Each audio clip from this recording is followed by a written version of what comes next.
Платени дежурни протестанти, насилство врз институциите и државата. Во толпата хулигани, платеници од други држави, многу пари од Сорос и Соросовите колонски организации, протести на УЧК и барања за рекомпонирање на државата од БЕСА, која е коалициски партнер на СДСМ, како и желба по секоја цена за продлабочување на кризата, наместо разговори и диалог, е кратко описот со кој што се сака да се свитка кичмата на државата, пишува неделникот Република во анализа на политичките случувања во земјава. Република подсетува дека уште во 2008 година лидерот на СДСМ Зоран Заев изјави дека Македонија мора да ја свитка кичмата за да го реши проблемот со името. Она на што можеме да се согласиме е одстапница во делот на меѓународната употреба на името во сите меѓународни институции. И мислам дека овде треба некој пати да свиткаме кичма, како што знаат старите да кажат. 8 години подоцна, пишува неделникот, од истиот Заев, државата е на работ со силно сценарио за виткање на кичмата. Воведот во тоа сценарио го направи истиот Заев, се вели во текстот, кој разнише државата објавувајќи легално снимени разговори. Тенденција според неделникот е државата да е на колена, економски и политички истоштена, со цел да биде спремна за компромиси. Осврнувајќи се на протестите од изминативе денови, неделникот пишува дека профилот на луѓе кои протестираат се платеници на Сорос, странски елементи и платеници навивачи хулигани, криминалци и луѓе вработени во општините на СДСМ под закана за бркање од работа, носени на протести. Јавна тајна е, според Република, дека за дневница од 50 евра па нагоре се платени истите луѓе да протестираат.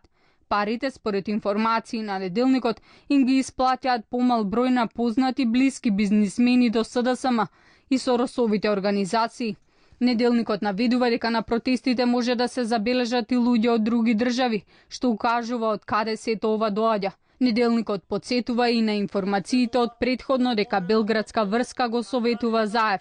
Според Република, повеќе месеци во редовни тајминзи, најмалку еднаш во 2 недели, тројца луѓе со џип со српски регистарски таблички доаѓаат во штабот на СДСМ на средба со раководството. Неделникот ги посочува Иван Бендер, Милјан Шчекич и уште еден познат менаџер како клучни луѓе.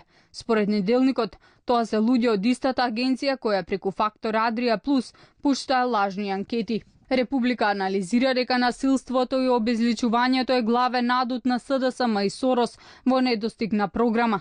Обезличувањето на државата се врши преку системско уништување на нивните паметници, пишува неделникот.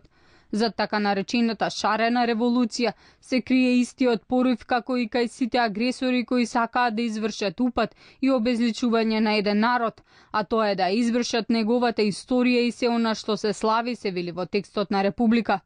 Фарбањето на Порта Македонија представува уништување на трајните белези на државноста.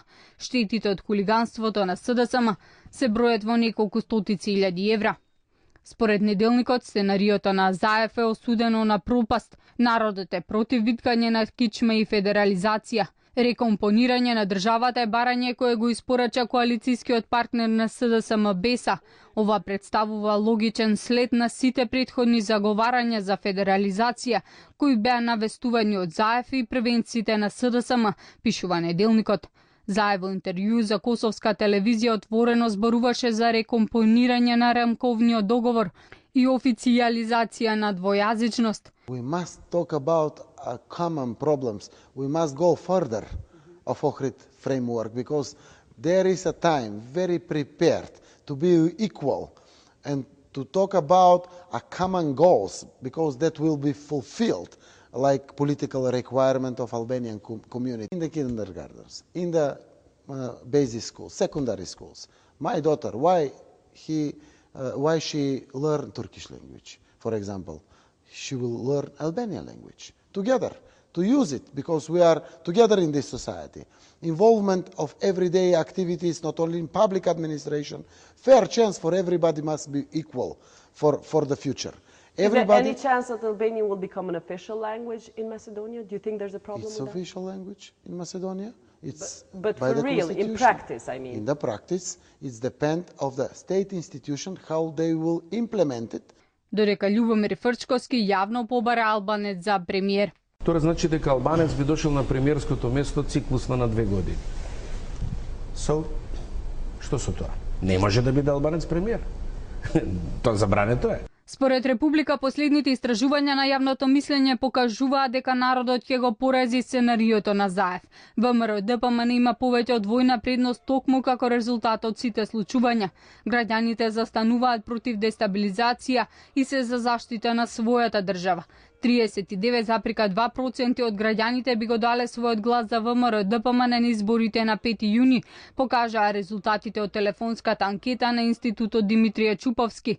14,9% од граѓаните одговориле дека на изборите на 5 јуни својот глас би го дале за СДСМ. 29,5% дале одговор не знам, а 15,5% одговориле за ниту една од двете партии. Според истата анкета, најголема доверба помеѓу граѓаните има Никола Груевски. 39,5% од граѓаните го посочиле токму лидерот на ВМРО ДПМН како одговор на прашањето на кој од македонските политичари му верувате најмногу. 7,3% од анкетираните имаат најголема доверба во Зоран Заев, 3,6% најмногу му веруваат на Бранко Црвенковски, 2,2% на лидерот на Гром Стефче Јакимовски, а само 0,4% од анкетираните најмногу и веруваат на Радмила Шекеринска.